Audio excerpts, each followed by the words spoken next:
Today on the show, we round out our review of the second round of the Tokyo Princess Cup. We'll also look ahead to the quarterfinals, chat some new excursions and some show announcements, and try to make sense of all 30 Ironman title changes at last weekend's Tokyo Idol Festival. Trust me, it's a segment you do not want to miss. All that and more coming up on the Tokyo Joshi Pod. Stay tuned.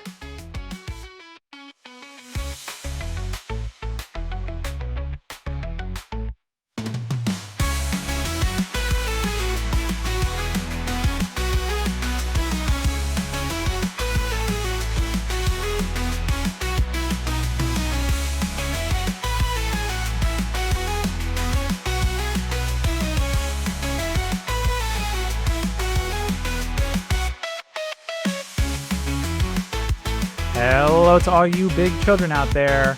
Konnichiwa and welcome to the Tokyo Joshi Pod, your weekly dose of everything TJPW. I'm your host, Andy Zyke, and the Ironman title picture went absolutely unhinged last weekend, guys. The 30 title changes, 30. You're going to want to stay tuned for that part of the show because that was a chore, if I'm being quite honest with you, to go through and watch every single title defense. If you are interested, every single, or not title defense, but title change, every single title change has been posted to the TJPW X account. It was a chore to get through. It was also a delight to get through, but we're going to talk all about that. Welcome to this episode of the Tokyo Joshi Pod. Thank you so much for joining me today. In addition to the Tokyo Idol Festival shenanigans, we are right in the thick of the Tokyo Princess Cup. We're going to chat through the final few matches of the second round, which took place last week. And we're also going to preview the upcoming quarterfinal round, which will be happening this weekend. Let me tell you, the second round has brought some incredible matches. And looking ahead to the quarterfinals, I think that we still have some more yet to come. Speaking of these incredible matches, I actually just posted a social post earlier today. Today's Wednesday as I record this episode this week, about my top 5 matches of July 2026. And it was so incredibly difficult. Let me tell you, I would be very real with you. This month was absolutely loaded. There were so many good matches between Summer Sun Princess, this Tokyo Princess Cup. It is an absolutely great time to be a TJPW fan, or even a great time to get started with TJPW. If you know somebody in your life that is not watching TJPW, now is by far the best time to get them involved. Before we jump into the show today, I am still planning a couple of bonus episodes. I actually think I'm going to record at least one of them this weekend. We'll have to see how schedules end up shaping up. But if you missed last week's episode, I'm going to focus the upcoming bonus episodes on the Tokyo Princess Cup. Going to do a little bit of like a beginner's guide to the tournament, the history, the winners. Feels kind of topical right now. Something else that is very topical right now, at the end of this month, AEW's big All-In show is happening over in the UK. And with that on the horizon, I'm going to take a look at Tokyo Joshi Pro in AEW. So chatting about Miyu Yamashita's excursions in AEW, Maki Ito's excursions in AEW, Shoko Nakajima appeared in AEW. I think it was like pre-COVID when Shoko was in there. Of course, we have to talk Yuka Sakazaki as well, who is now a full-time roster member of AEW. I don't think it's going to be too long of a bonus episode, but it's just something I thought would be kind of fun to check in on TJPW wrestlers and TJPW matches on the bigger stage. And it just kind of felt like it was the right season for it with All In right around the corner. So both of those bonus episodes, I'm tentatively planning to release them the month of August. One of them will kind of be like a makeup for not having one from July, but those will be kind of where I'm penciling them in, maybe a little bit closer to the later of the month. Like I said, I'm going to try to record this weekend, just depends on how schedules go. This week and last week have just been incredibly busy for me, just with my day job, and just finding time to even just record the regular mainline episodes and just put out social content and kind of engage with you all as you leave comments and everything. It's just been a very, very busy couple of weeks. All good things. Nothing crazy, just normal, busy life and work going on. It could be so much worse. So I'm very, very thankful that all things are good over here. We truly have a lot to get into today, so I will stop talking about myself. I'm really excited to chat about the Idol Festival. So let's go ahead and get things up and running. Starting off with some news, it was a little bit of a lighter news week, so we'll kind of quickly hit through some of these smaller topics, but TJPW has confirmed Sumire Natsu's debut match with the company. We know this is taking place on Sunday, August 23rd, the Tokyo Princess Cup Finals event from Corkwin Hall. Sumire Natsu is going to be teaming up with Mifu Ishida. Very interesting pairing, but kind of works, I think, the more I think about it. They're going to face off against a very familiar tag team, Uber Eats. This will be the first time that Uber Eats is teaming up since the Las Vegas show back in April. So quite a while since we've seen Uber Eats team together. The first time that they're going to be teaming together in Japan since Grand Princess back at the end of March. So quite a while for the folks in Japan to have seen Uber Eats team together. I think it's nice that we get at least one more Uber Eats tag team here, with Kamiyu retiring at the end of the year and focusing a lot more on traveling abroad. She will be in the US a couple of times before she retires.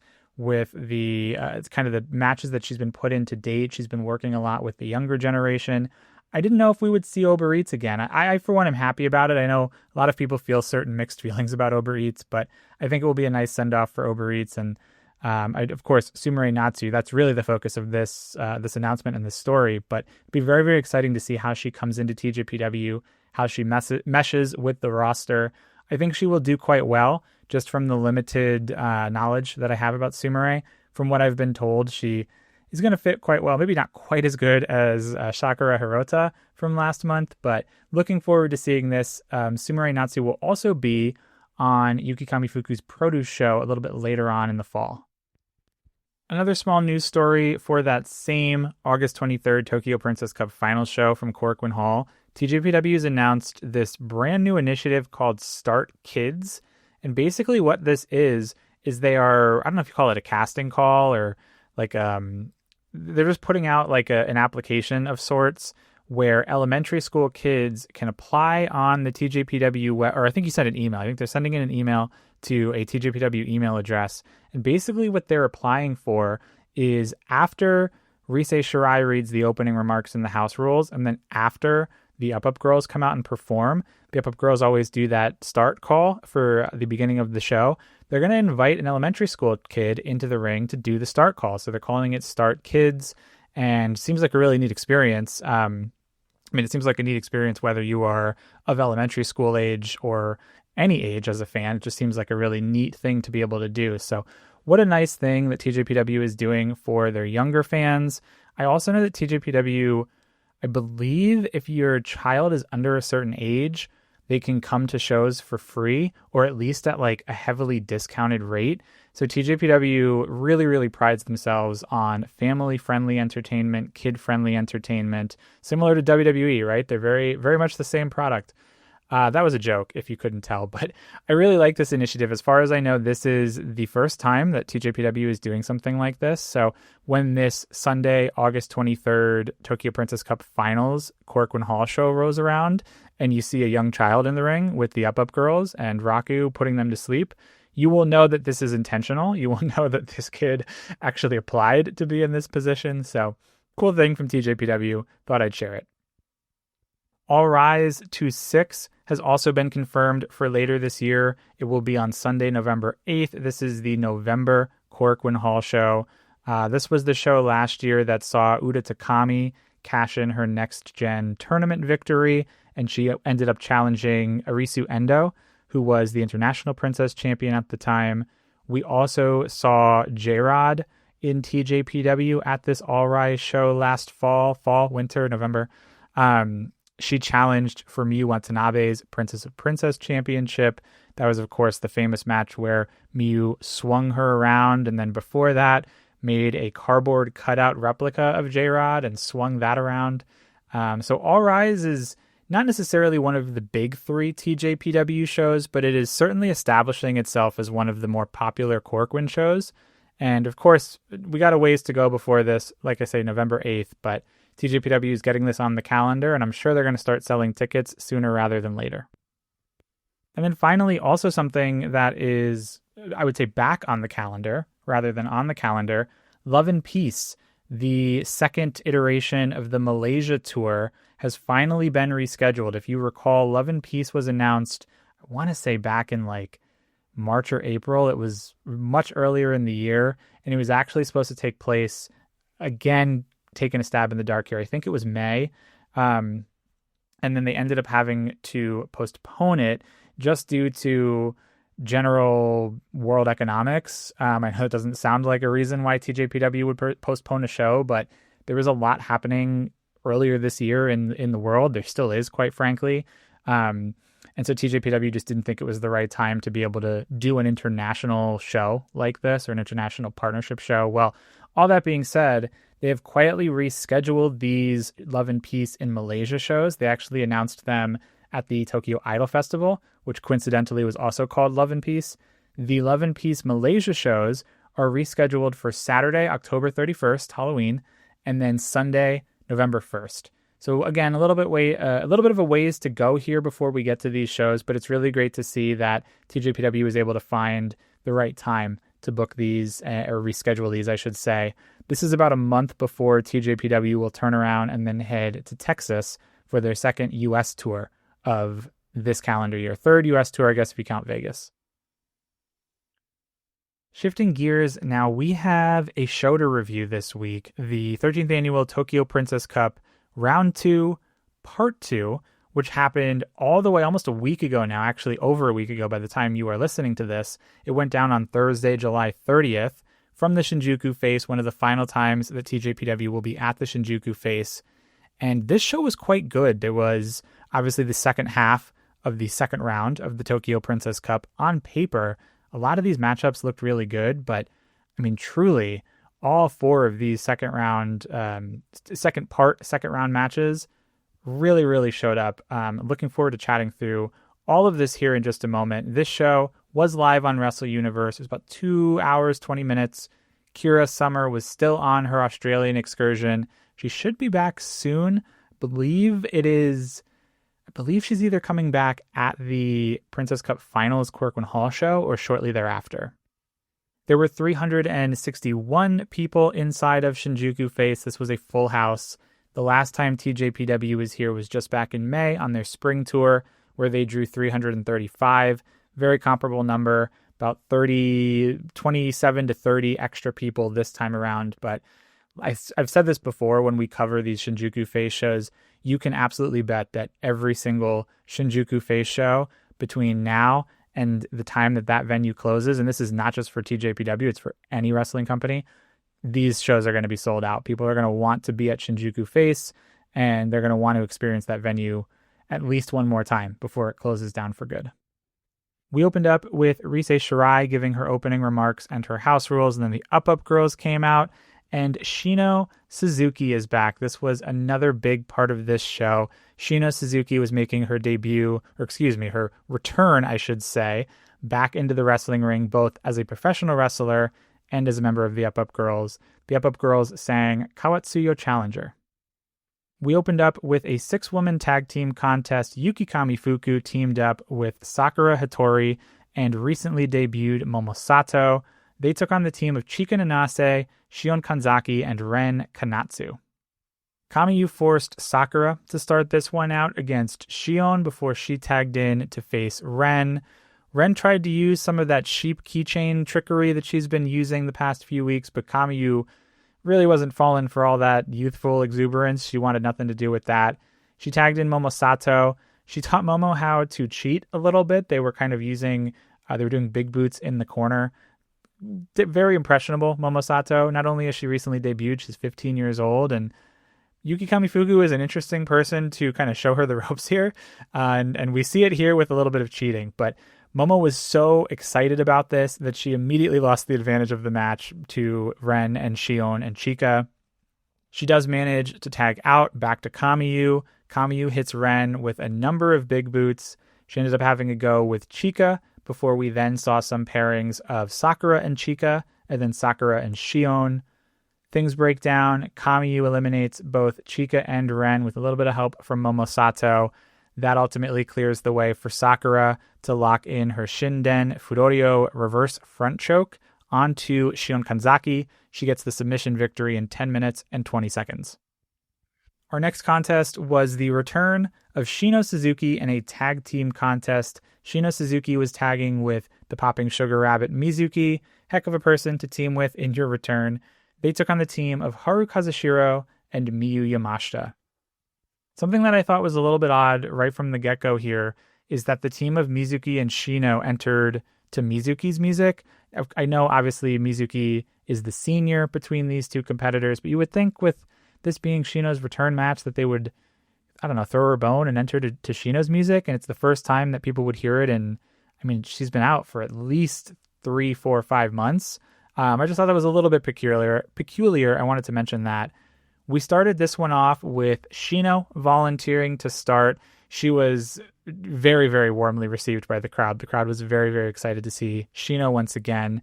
She volunteered to start against Yamashita, which of course that only made the crowd cheer even louder. Naturally, she was quickly outmatched, so Mizuki had to hop in, help her out a little bit. Shino then gave a tour to Haru. It was lovely to see the tour once again. She gave a tour welcoming herself back to TJPW, but it was Yamashita quickly kicking her in the back and locking in a front face lock just to steal the momentum right back for her team. Shino tried to come up slugging, but Yamashita was like, you're not going to win that way against me. Shino surprised her with a drop kick. She tagged in Mizuki. Her and Yamashita almost immediately elevated this match. They were going back and forth, trading offense. Yamashita combated Mizuki's speed with some of her strikes, some of her size.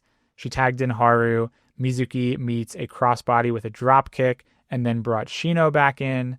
Shino and Haru had this really, really great spot where Haru nearly ripped Shino's arm like right out of its socket. And then Yamashita came back in. She was quickly met with some double team action from Shino and Mizuki. It's a double team sleeper hold.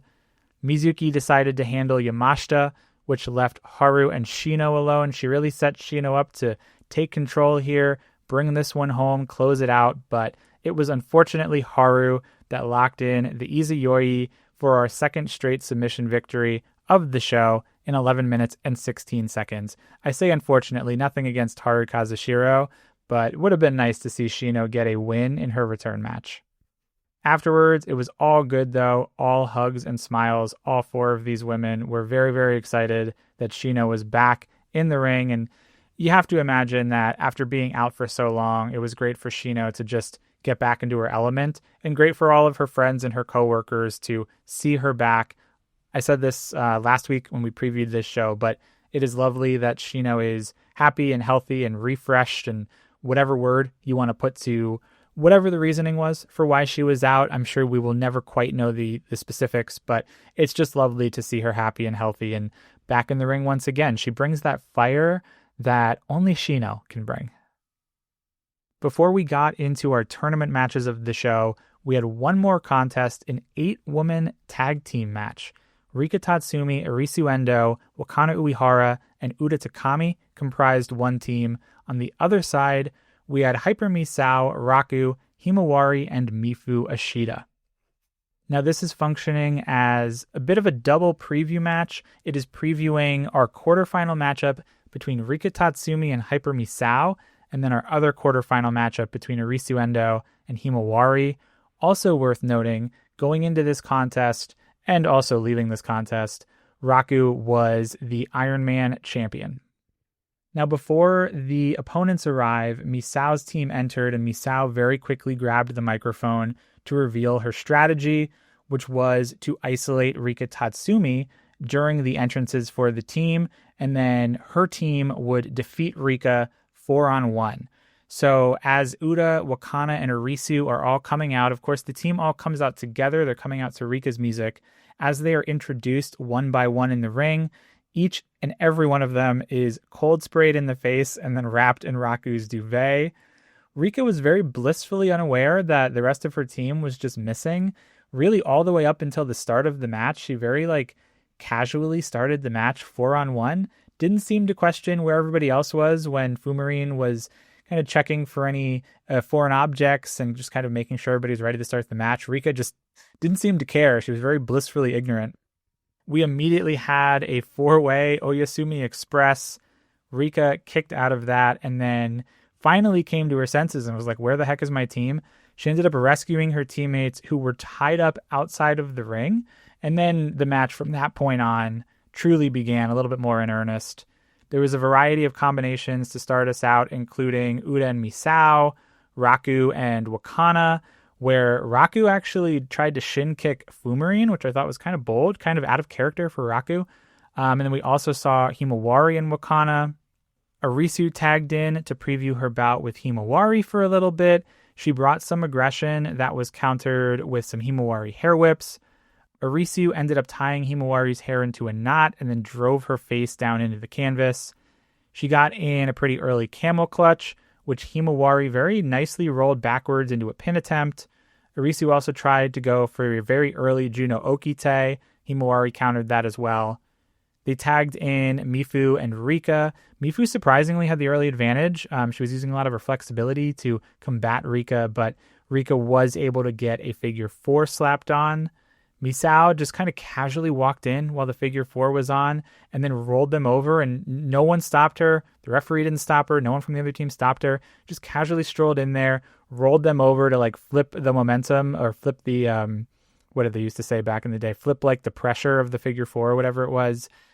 Rika does reach the ropes. She then puts Mifu into the White Dragon Sleeper in a really, really cool spot. While that White Dragon Sleeper was locked in, Himawari ran in and hit the natural selection to Rika. That was, I just thought, really creative and inventive, I would say. That leads to things breaking down a little bit. Everybody jumps in. We end up netting out at Rika and Misao.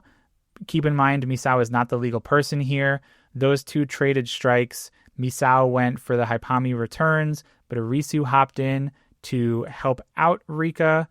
Mifu managed to like uncrumple herself from the corner. She was just like folded up in the corner under the turnbuckle.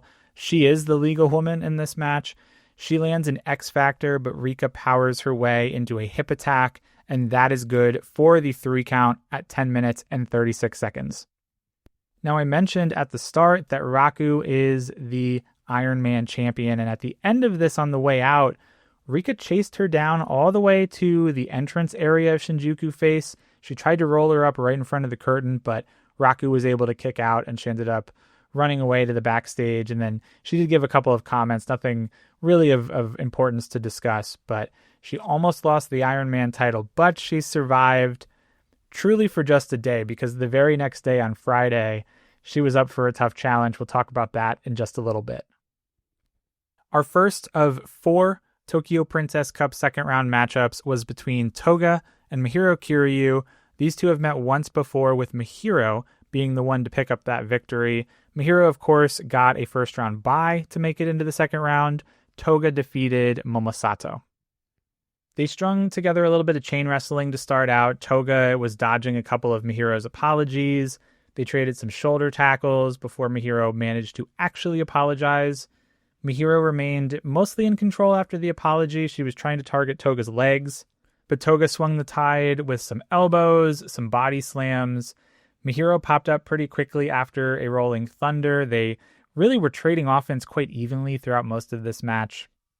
Toga got in like a leg killer type submission, something I had never seen her do before. It looked pretty intense. My first thought was like, did she learn this from Mirai? Was this like something that Mirai had passed down from her? But she has this new leg killer submission. Mihiro did manage to reach the ropes. They ended up trading more forearms. Mihiro landed a sidewalk slam. She went upstairs for her apology knee drop. Surprise, surprise. Toga moved out of the way. Mihiro quickly recovered, though. She went right into a roll-up, only got 2. She tried to go for a spine buster attempt. Toga countered it into the absolute 0. She hit the absolute 0. She picks up the win and moves on in 7 minutes and 57 seconds. Very even matchup. I think that was kind of expected. I do think the right person won. I had Toga picked in my bracket, but Mihiro really kept things interesting. She looked quite good. Like I say, very 50-50. I could have seen Mihiro winning this and moving on, but I think Toga is just on a little bit of a hot streak of late. I know she's been losing a few matches, but Toga is definitely somebody who is knocking on the door of joining that mid-card or that upper mid-card. So I had Toga pegged here as the winner, and sure enough, she will move on. She's going to face the winner of Miyu Watanabe and Yuki Aino, which is happening later on in this show. Before we get there, though, our next Princess Cup matchup was between Suzume and Pam Harajuku. These two have also met once before, and coincidentally, it was at the 2022 Tokyo Princess Cup. Pam, the one with the first round bye here. Suzume defeated Shion Kanzaki.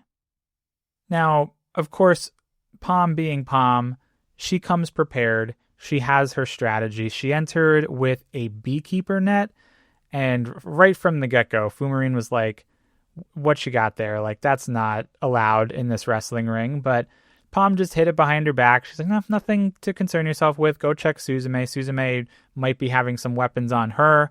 Suzume very easily dodged a few swipes with the net to get us started.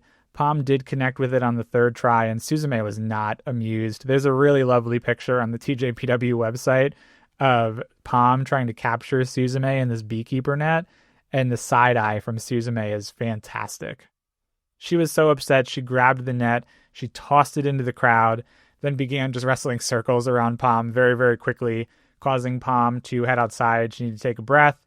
She ended up luring Suzume outside of the ring, and while Suzume was leaving the ring, Pam very quickly scurried into the back and then emerged in a full-on beekeeper suit, like full-on with the hood and like the arms and the legs covered. It was like very official-looking beekeeper suit. I have no idea where she got that from. Suzume was like, oh, fiddlesticks, this is different. This changes things.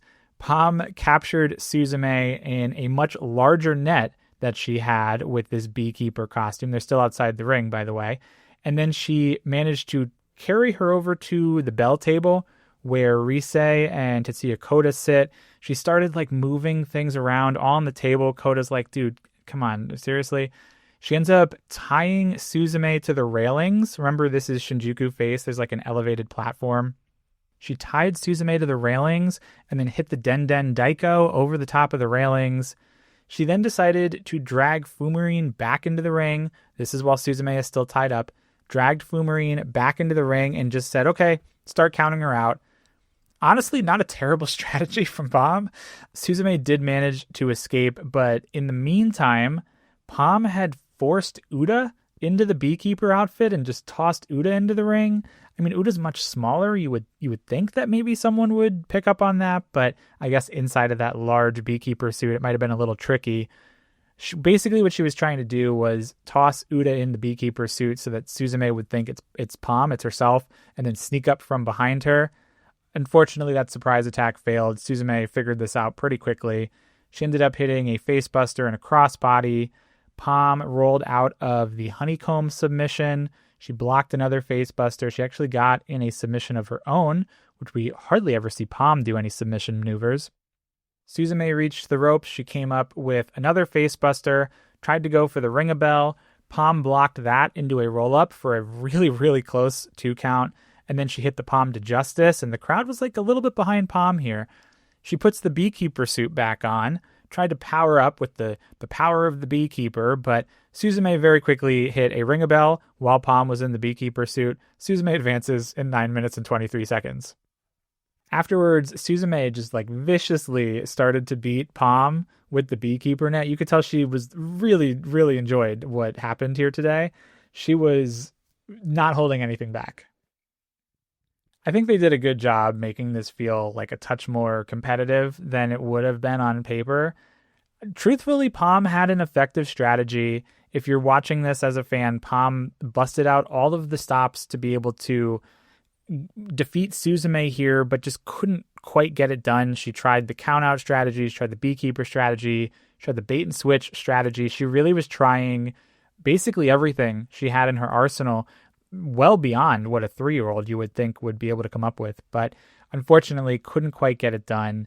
Suzume advances. I think a lot of people expected Suzume to advance here. She will face the winner of our main event at this show, Shoko Nakajima or Yuki Arai. I do also want to briefly mention the backstage comments for this. Now, for all of the Tokyo Princess Cup matches dating back to like 2 weeks ago, every single cup match does have backstage comments. I haven't been mentioning them just because there's really nothing overly exciting in the comments. A lot of times it is the loser saying, darn, I lost again in the Tokyo Princess Cup. I'll get them next year. And a lot of the women that are bowing out are saying the exact same thing. And then a lot of the winners are also saying the exact same thing, like, great, this is my year. I'm going to win the Tokyo Princess Cup. I'm looking forward to so-and-so in the next round. So I just haven't been sharing them because they've all been very identical and there's not much substance to them. But this one from Palm, I had to share after I read it because Palm said that Suzume leveled herself up a little bit more today than she anticipated, and that next time she's going to match that energy by bringing a flamethrower to the match. That is a direct quote from Palm Harajuku. Our semifinal of the show saw Miyu Watanabe one-on-one with Yuki Aino, the fifth meeting between these two. In the prior four, Miyu holds the edge with 3 victories. Aino has 1 victory. The last time these two met was just back in October, that very, very terrific Princess of Princess title match at Additional Attack. Aino is the one that had the first round bye here. Miyu Watanabe defeated Ren Kanatsu in the opening round. Big lockup to start this one, followed by a very snug Miyu Watanabe headlock, leg submission, and backbreaker. Aino powered her way back with some shoulder tackles and some sentons. She tried to go for a very early full Nelson of Love and Fire, which Miyu used her arm strength to just power out of it and then shove Aino into the corner. Aino caught Miyu as she charged, sent her to the outside of the ring. They collided with shoulder tackle after shoulder tackle outside. I think that was a little bit of a callback to their October match. Then they started pacing around the ring on the outside, just forearming each other, hitting more and more shoulder tackles. Miyu eventually body slammed Aino on the floor outside. I thought that looked pretty painful. Aino just wouldn't give in though. Miyu tried to go for a batting hammer and missed it. Aino then hit a gut wrench suplex on the floor. They are still outside where this is happening. The gut wrench suplex on the floor was wild. Miyu comes up just screaming. There was a lot of screaming in this match. They just start shoulder tackling each other again. They finally crawl up to the apron, just banging into each other more and more. That was like, it was very much meaty women slapping meat here. Aino climbed up to the corner. Miyu met her, and she hit an avalanche teardrop back into the ring. She followed that up with a Canadian backbreaker. She tried to bring Aino back over to the corner. That backfired. Aino caught her in the ropes. Miyu started fighting back with a batting hammer. She tried to go for a second teardrop, but that was countered into a Venus DDT. Miyu stuffed an ultimate burning Venus attempt, but Aino then rolled up another teardrop attempt. They were really going back and forth pretty even at this point in the match. Truthfully, the whole match. They traded some slams, some roll-ups. They come up shoulder tackling each other again. Miyu broke the pattern with a really nice-looking drop kick, and then she hit 11 batting hammers. Yes, I counted them. 11 batting hammers, which finally sent Aino down to the mat. Miyu goes to put Aino away. Aino catches her in a full Nelson of Love and Fire. Miyu is able to power out again. She looked deranged. She had the craziest facial expression. But Aino just wouldn't let it go. So Miyu started clubbing Aino with elbows, but eventually she just ran out of steam. You could see her slowly fading. Aino falls backwards. She locks in a body scissors with the full Nelson of Love and Fire. And Miyu Watanabe tapped out in 16 minutes and 51 seconds. Geez, man, that was something else. I felt sore after watching this match. I don't know if I liked this match better than the October title match that they had. I'd probably have to go back and like watch the October title match again. That's been on my list to go back and check out once again for quite a while now, truthfully. But I would probably have to watch that again and maybe like watch them back to back. To me, I'm going to lean the title match just because I have this vivid memory of, I think it was Miyu Watanabe just getting flown like into the bleachers of Corcoran Hall. Just gnarly stuff. Obviously, there's a lot of stakes in that too with the main title on the line. But this match in particular here, I think that this is, for me, this rivals the Yamashita and Rika Tatsumi match for match of the tournament so far. I'll flex again. I'll say that I picked Aino here to move on, but there was more than a few times that I thought Miyu had this one in the bag. Aino's going to move on and face Toga in the quarterfinals, so we're going to have a little bit of a battle of fire and ice there, or fire and snow. That'll be really no rest for the wicked for Aino. Toga's very similar in fighting style to Watanabe. I'd also hate to follow this match. These two women went out there and just put on such a show, and they set the bar very, very high for the main event. And in that main event, we had our Princess of Princess champion Yuki Arai taking on Shoko Nakajima. These two have also met once before, that victory going to Shoko. Shoko was the one with the first round bye here. Yuki Arai defeated Haru Kazushiro in the opening round. Right at the handshake, Shoko slapped on a submission. She tried to get a few quick roll-ups, trying to catch Arai off guard. Arai eventually caught on to the pace here. She got in a headlock. She tried to out-wrestle Shoko, and I mean, honestly, that's not something that's very easy to do. That just wasn't happening. Arai did get her Indian Deathlock in. Shoko managed to reach to the ropes, and then she had to bail outside, have a quick breather. It must have done wonders because Shoko came back into the ring going like 100 miles an hour. Arai met her there, though. Arai was meeting her move for move. Shoko got a head scissors in. Arai countered it with a knee buster. Arai went on the attack for a little bit. She started to work over Shoko's legs, trying to take away that aerial offense. She got the Indian Deathlock in for a second time. Shoko again reached to the ropes. Shoko then went on the attack with a submission of her own. She used some of her quickness to connect on a Hurricane Rana. She attempted a tope to the outside, but Arai just booted her in the face as she came flying through the ropes. She tossed Shoko back inside, but Shoko popped up and just ran and hit a flipping senton right back to the outside. Shoko then tossed Arai back in. They continued to trade offense. Arai went up to the top corner, but she was met by Shoko. She held her ground, and then she delivered just a beautiful spinning brainbuster from the top rope. It looked flawless. Shoko again fought her way back into the match. She narrowly hit a 619. She tried for a roll-up. Arai caught her with a full Nelson buster. Shoko answered that with a twisting senton. They came up trading forearms. Arai walked right into a Northern Lights suplex for an incredibly close 2 count. Nakajima tried to go for the locomotion Northern Lights, but Arai stopped the second one. She then hit a twisting brainbuster. Nakajima would not let her lock in that scorpion lock, though. She grabbed at the ropes.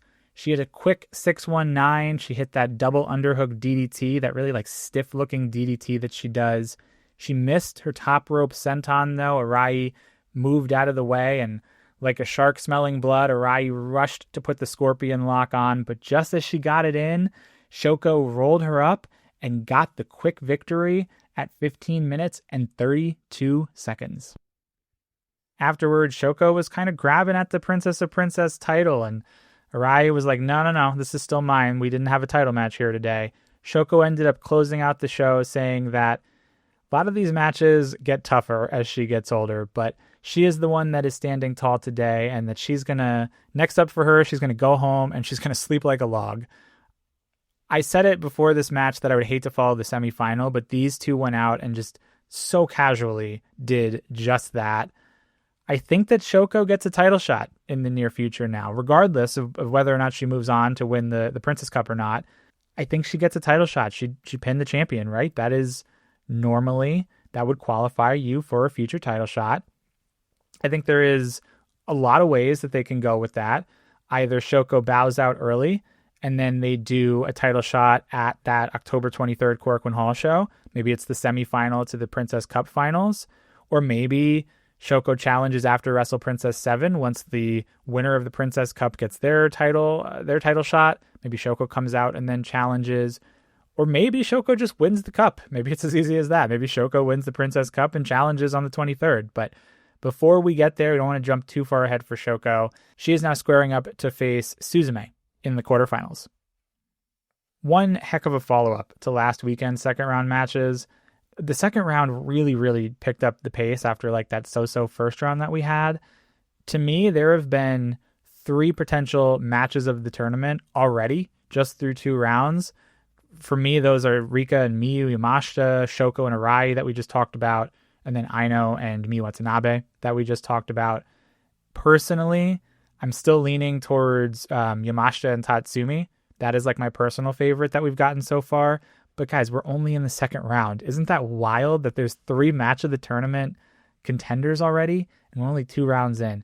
If you missed this show, or you missed last week's show for that matter, both of these are incredibly strong recommendations from me. There is just some incredible stuff from top to bottom. Now, how do we follow up multiple 5-star wrestling matches? Well, no better way than an idol festival taking place outdoors in the summer heat of Tokyo, where we saw the DDT Ironman title change hands a whopping 30 times. This title, guys, was held by professional wrestlers. It was held by idols. It was held by mascots. It was held by general managers.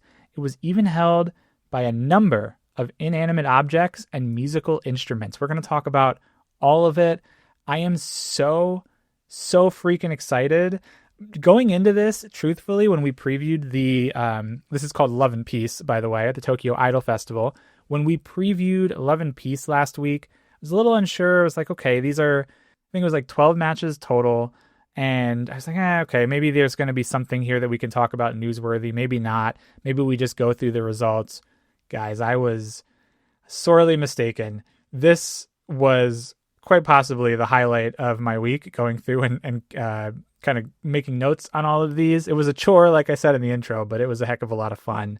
So what we're going to do, this was split up across 3 days. The Idol Festival was 3 days, took place in Tokyo.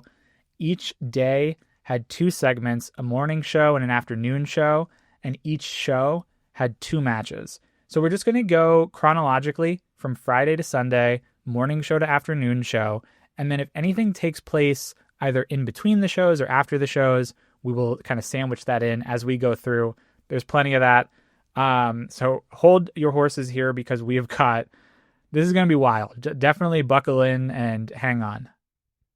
The Friday morning show on July 31st, we started off with a tag match. Daisy Monkey defeated Shion Kanzaki and Toga. Arisu pinned Shion in 10 minutes and 8 seconds with the Juno Okite. I will also say, guys, that what I will do for this is I'm just going to talk through the results of the matches. These are not available yet to stream, although I did see that TJPW announced that these matches will stream on Wrestle Universe at a later date. That is TBD.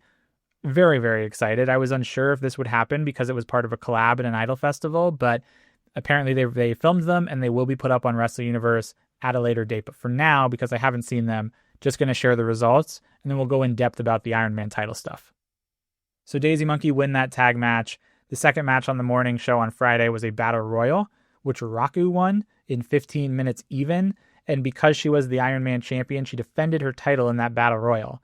But while Raku was closing out the show, she was telling the crowd that she felt like yakiniku. It was so hot out there.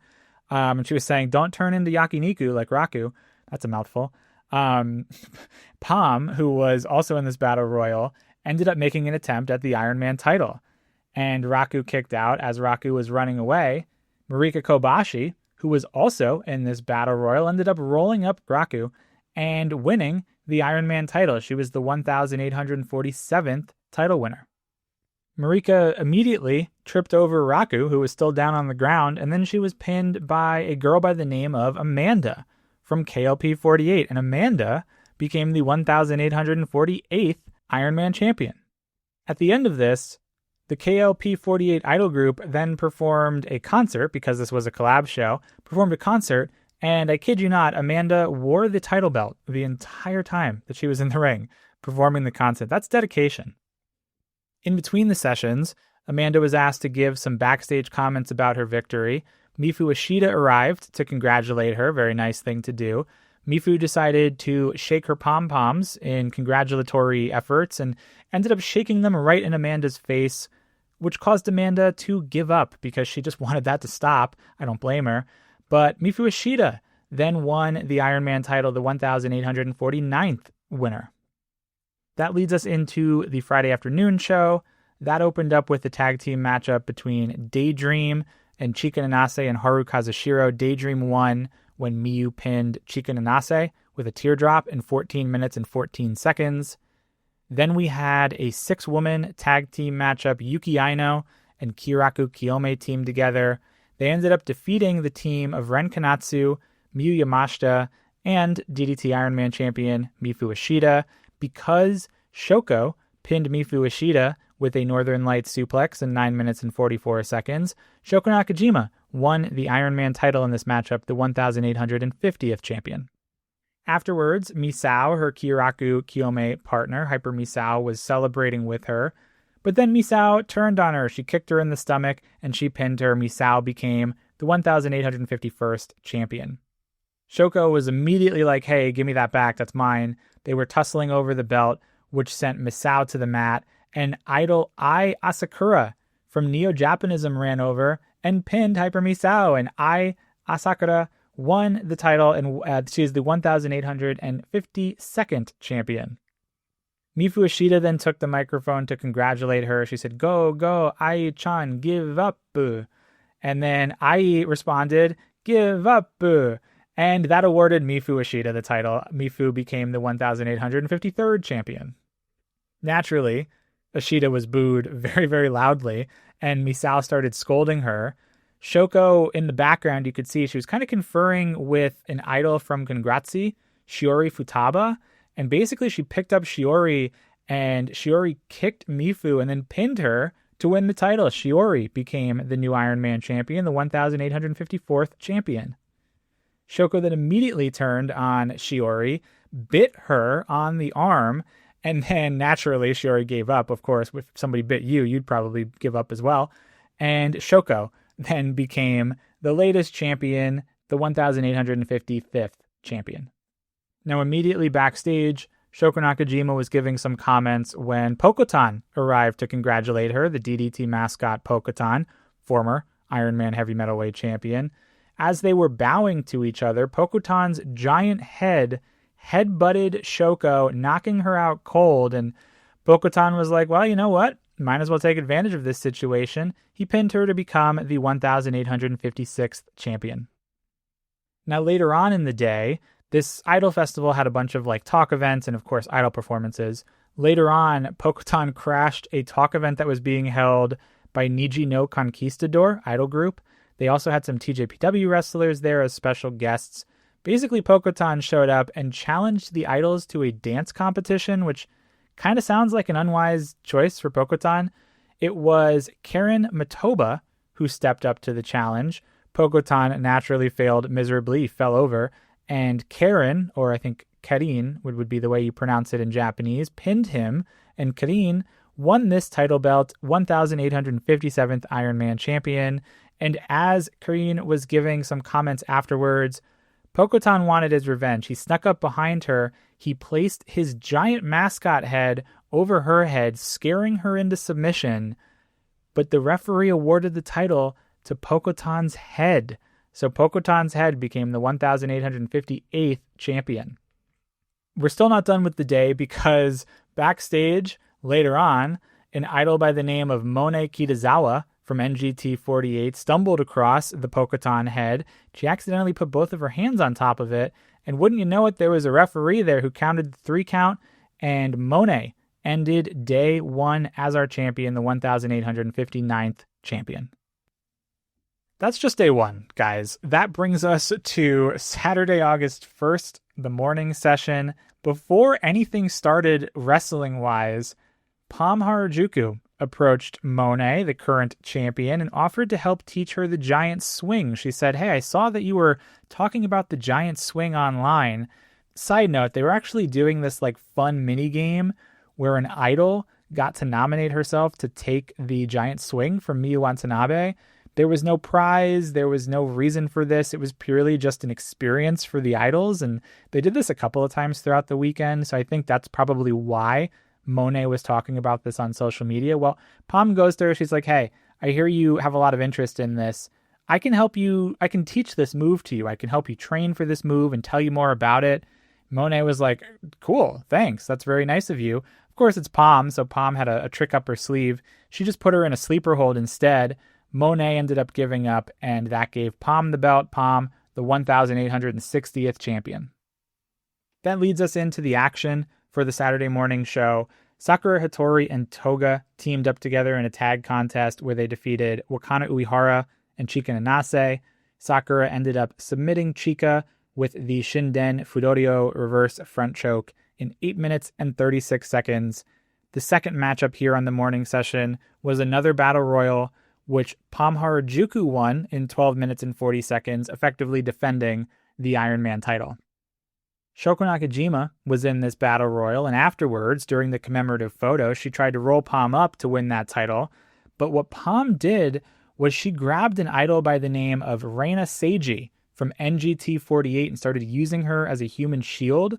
Reina was actually also in this battle royal. She made her wrestling debut in this battle royal, and she kind of surprised Pam because while she was being used as the human shield, she did this really nifty maneuver where she rolled her up, and Reina won the belt. She's the 1,861st champion. Pam was livid, very quickly shin kicked her and won the belt back, the 1,862nd champion.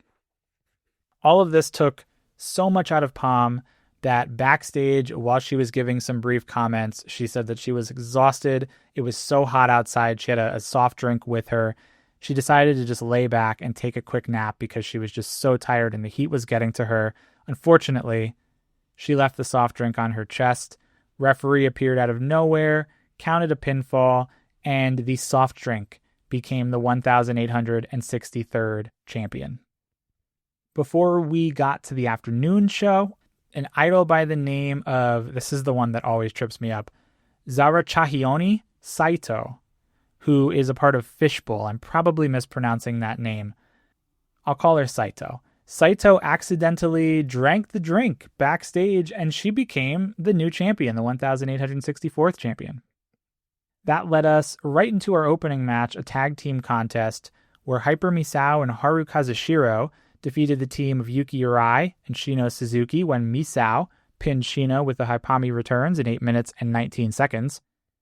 Now of note, there were two idols in one idol in each respective corner. There were two idols that were at ringside for this. One of them was Saito, the Ironman champion. The other was Ryo Omori.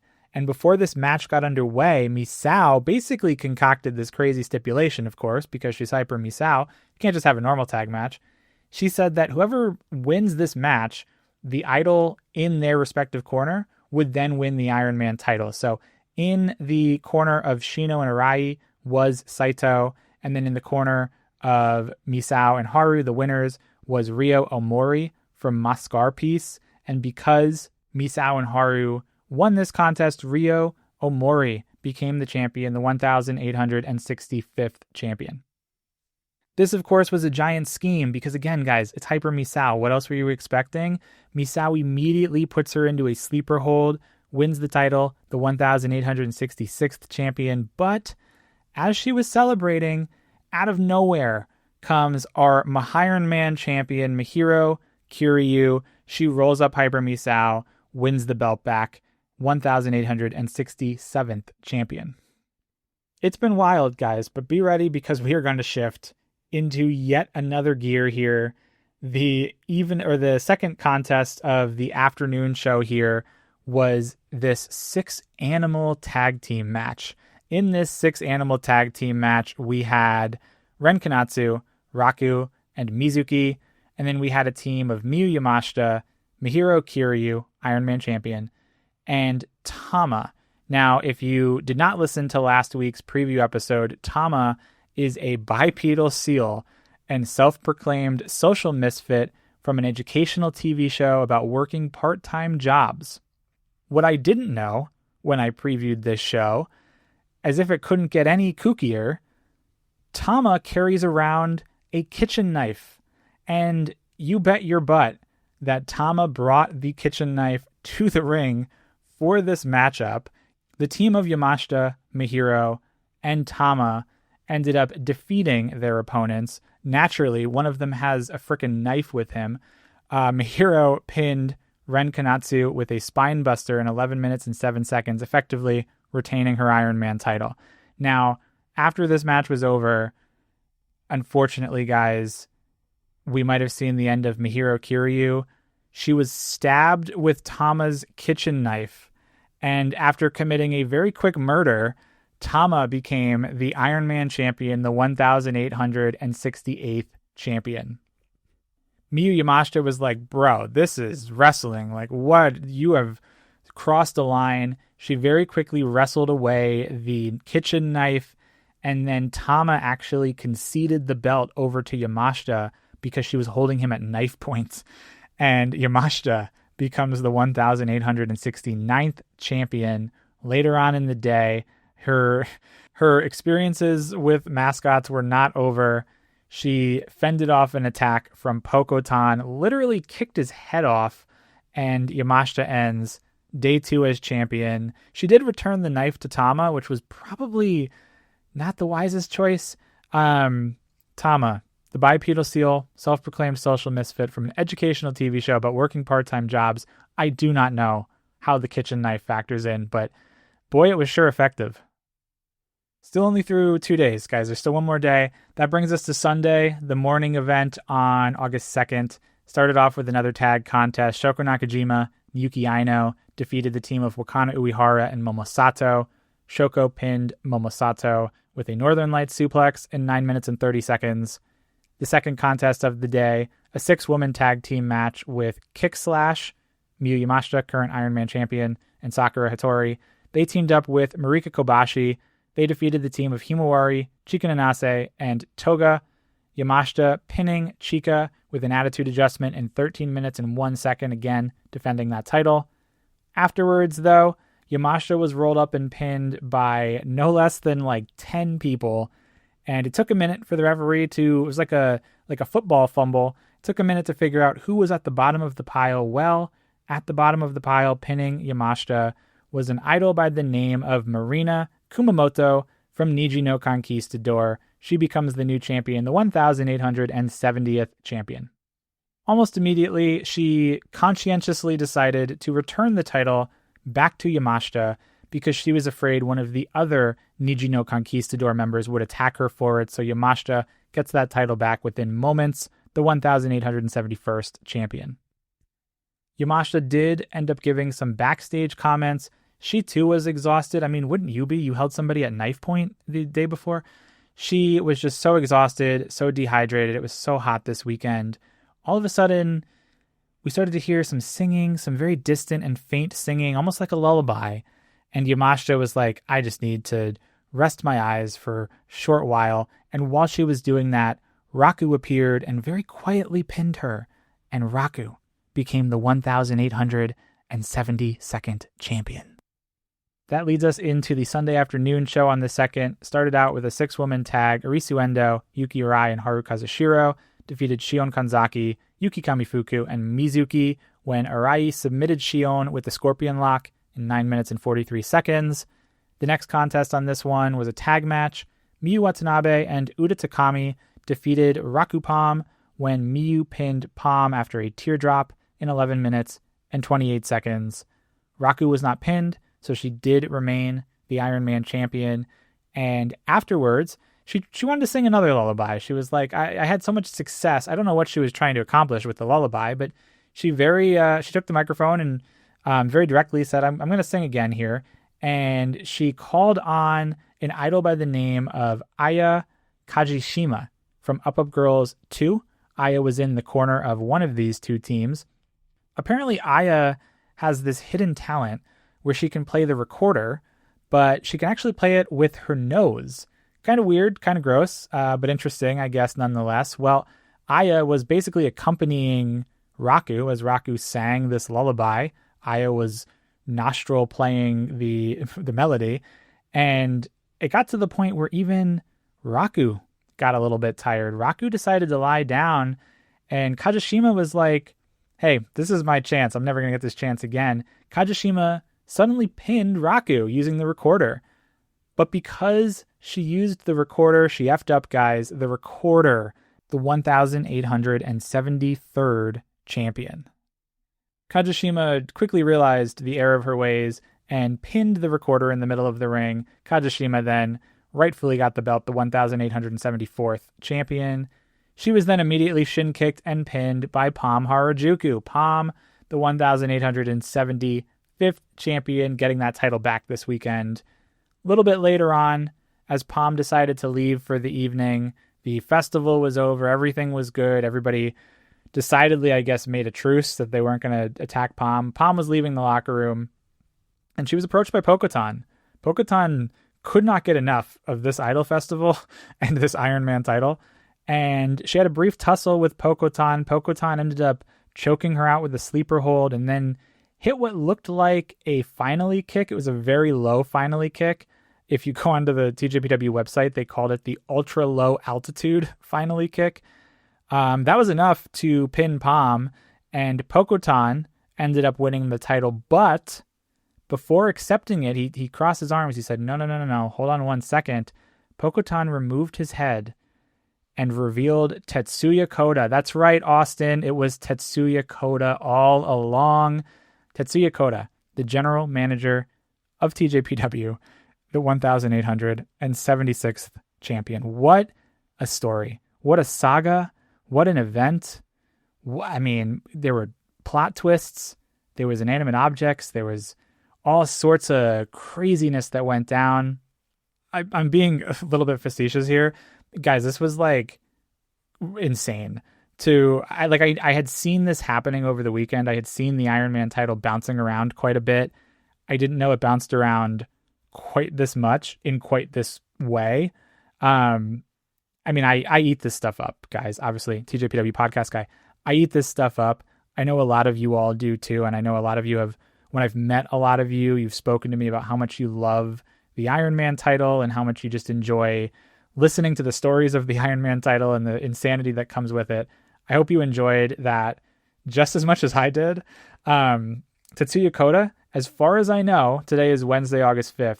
As far as I know, he is still the Ironman champion. He was set to defend this title. We're going to talk about that in just a moment, so put a pin in that. As far as I know, he's the Ironman champion, but by the time you listen to this, very high probability that it has changed hands another 30 times. Now back to some of the more serious wrestling, and I'm sure some of you guys are like, what are you talking about? The Ironman title, it's a championship. Well, we have an event coming up this weekend on Saturday, August 8th. The quarterfinals of the 13th annual Tokyo Princess Cup will happen at the Ryogoku KFC Hall. This is going to be live on Wrestle Universe, and it's actually also going to be live on YouTube. TJPW hasn't done this in a number of months, but this is a great way for people to watch their first TJPW show. And what a heck of a show to put for free here on YouTube, the quarterfinals of your biggest tournament. And obviously what TJPW is hoping to do here is say, hey, did you really like these quarterfinals?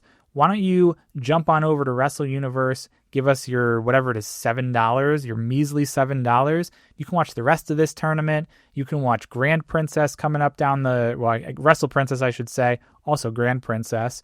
And then you can watch Marigold and Sendai Girls and DDT and Noah and Uptown and Marvelous, and the list goes on and on. But really cool thing for TJPW to do, to put this for free on YouTube. Obviously, it's to drive some additional subscribers for Wrestle Universe, but share that link with all your friends. Get your friends excited about TJPW, because the matches here truly are going to be great. Starting with the non-tournament matches, we'll do those first. There's going to be a tag contest. Miyu Watanabe and Ren Kanatsu going to take on Momo Sato and Wakana Uehara. I almost said Momo Watanabe. It's been a long week, guys. I almost said Miyu Yamashita. I'm going to take this again. Tag team match, Miyu Watanabe and Ren Kanatsu. They're taking on Momo Sato and Wakana Uehara. An 8-woman tag, Kick Slash, will team up with Haru Kazushiro and Chika Nanase. They're going to take on Yuki Kamifuku, Raku, Uda Takami, Shino Suzuki. Kami is teaming with the Up Up Girls. That's going to be probably interesting to see how that goes down. There will be a 6-woman tag, the Kyoto tag pairing of champion Yuki Arai and Mifu Ishida. They're going to team up with Shion Kanzaki to take on Mizuki, Mihiro Kiryu, and Palm Harajuku. Very serious team, Mizuki, Mihiro, and Palm. Then we get into our 4 quarterfinal matches. The first one, we'll see a battle of fire and ice. That sounds like is that a Game of Thrones thing, right? A battle of fire and ice. Yuki Aino, the Burning Venus, will take on the Silver Snow Crystal Toga. Third time meeting between these two, Aino has won both of the previous contests. We are also going to see Arisu Endo, tournament favorite Arisu Endo, take on the powerful cheeky chap Himawari. They've met once before, that contest going to Arisu. We are also going to see here Rika Tatsumi, the White Dragon, take on our resident superhero Hyper Misao. Hyper Misao, great showing against Mizuki in round 2. Of course, Rika had a terrific showing against Yamashita in round 2, but we'll have to see if Misao can continue that momentum and build upon that performance that she had in round 2. These two have met 5 times before. They've both been in the company for quite a while. 5 singles meetings between these two, all 5 of them Rika Tatsumi. I don't know if that comes as a surprise to anybody. It didn't really come as a surprise to me, but I did think Misao maybe would have gotten like one cheap victory somewhere along the line. Hey, maybe it's going to be this one. And then to round us out, these are in no particular order too, by the way. I think this might be the main event just based on who's in it, but truthfully, it could also be Rika and Misao. But the final match here, the fourth, I should say, match here will be Vivid Honey Mustard, Suzume, taking on the big kaiju, Shoko Nakajima. These two have met 3 times before. All 3 of those meetings go to Shoko. Now, going into this, the only difference that actually there's been 2 differences for my predictions. I had predicted Wakana to beat Himawari. We have Himawari here. Like most people, I had predicted Mizuki to beat Misao. We have Misao here. But between Aino and Toga, I think Aino advances. That was my original pick. Between Suzume and Shoko, I picked Suzume. That's my original pick to have a semifinal, potential semifinal of Aino and Suzume. And then between Arisu and Himawari, I had Arisu beating Wakana. I still think Arisu manages to, I don't want to say make easy work of Himawari. I think it's going to be a great match, but I do have Arisu moving on. And then Rika and Misao, on paper, you would say, okay, well, Misao, you'd say Rika all day. But based on how great Misao was in that match, I think this is going to be competitive. I wouldn't be shocked if they decide to kind of give a couple more wins here to Misao. At the end of the day, I'm going to go Rika. I do think that Rika is still a strong favorite to win this tournament. That would set up Rika Tatsumi and Arisu, which would be a wonderful semifinal. But this one could truthfully go either way. The last note I will make is when we get to the semifinal, I know I kind of played those matches there between Arisu and Rika and Aino and Suzume. TJPW is actually going to randomize the semifinals. I know that wasn't taken into consideration when we did bracket picks and all the guests came on. Simply just did that to keep it easier as we went through the bracket.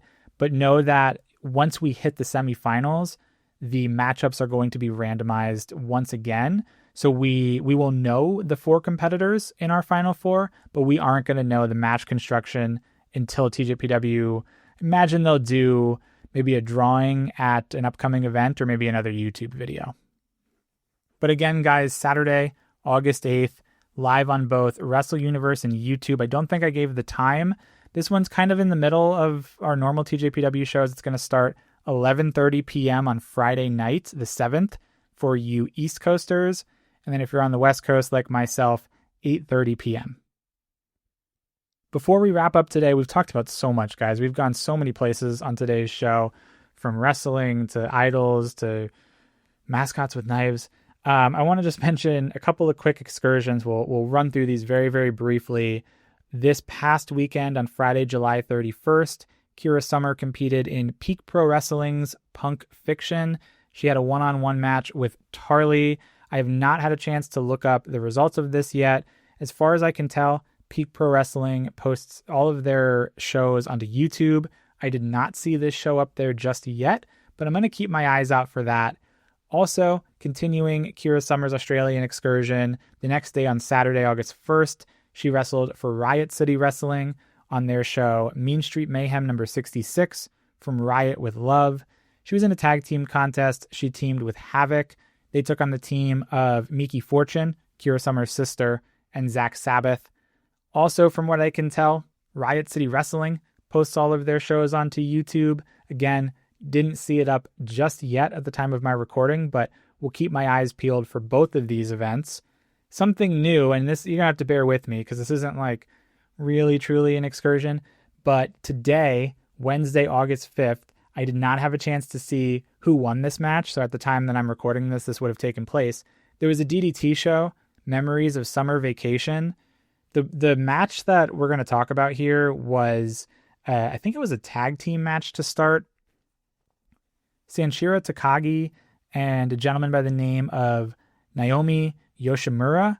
Not too familiar with Naomi here. They were set to take on a team of Illusion, MJ Paul. I'm not familiar with these competitors, so you have to bear with me. But the reason I'm talking about this is because also on their team was supposed to be the Ironman champion. That's literally how they marketed this. Whoever is the Ironman champion at the time is going to be in this matchup. As we know, coming out of the weekend, that is Tetsuya Kota. So Tetsuya Kota was supposed to team up with MJ Paul and Illusion to take on Sanshiro Takagi, Naomi Yoshimura, and then the other person on Sanshiro's team is actually the DDT general manager, Hisaya Imabayashi. I had to do a little bit of research into this. I am familiar by face with Hisaya. He is the general manager of DDT. He has also been an Ironman champion in the past. Apparently there's like a friendly, long-running rivalry between himself and Tetsuya Kota, between the sister companies, DDT, TJPW. So once he caught wind that Tetsuya Kota was the Ironman champion, it's his champion at the end of the day. He's the general manager of DDT. It's a DDT title. He was like, no, we're not going to stand for this. I'm joining the match. So it's going to be Sanshiro, Naomi, and Hisaya versus Illusion, MJ Paul, and Tetsuya Kota. I'll probably check it out because technically the excursion here is Tetsuya Kota. I don't know what to expect. You guys have seen this by the time we're talking about this, but I don't know. I might be all tapped out on the Ironman title for a little bit. Some other stuff upcoming. Friday, August 28th, Eve and the World 2. We'll see Miyu Yamashita defend her Eve international title against Kaylee Ray. That is one I am really, really looking forward to. All of the Eve shows are on YouTube. New announcement here on Saturday, August 29th. Shoko Nakajima is going to be headed to Thailand. She's going to wrestle in Setup Thailand, their show Under the Same Moon. Believe this is an anniversary show for I don't know if he's the founder or the manager or whatever, but Pumi, who is the individual behind Setup Thailand. This is an anniversary show for him. Shoko Nakajima is actually going to challenge for the Setup All Asia title. That is the main title within Setup Thailand. That is held by Matcha. And then a couple others that we mentioned last week. On Sunday, August 30th, the Kitsune show, Kamiyu Goes Hollywood, will be going down. I'm going to be at that show that's going to be out here in LA. Obviously, Yuki Kamifuku is going to be there. Her name is the namesake of the show. Alexis Lee is going to be there. There's a handful of other terrific announcements that Kitsune is putting out. Zara Zacher, Milo, Karma, Dark Sheik, Nyla Rose. That one was exciting for me to see.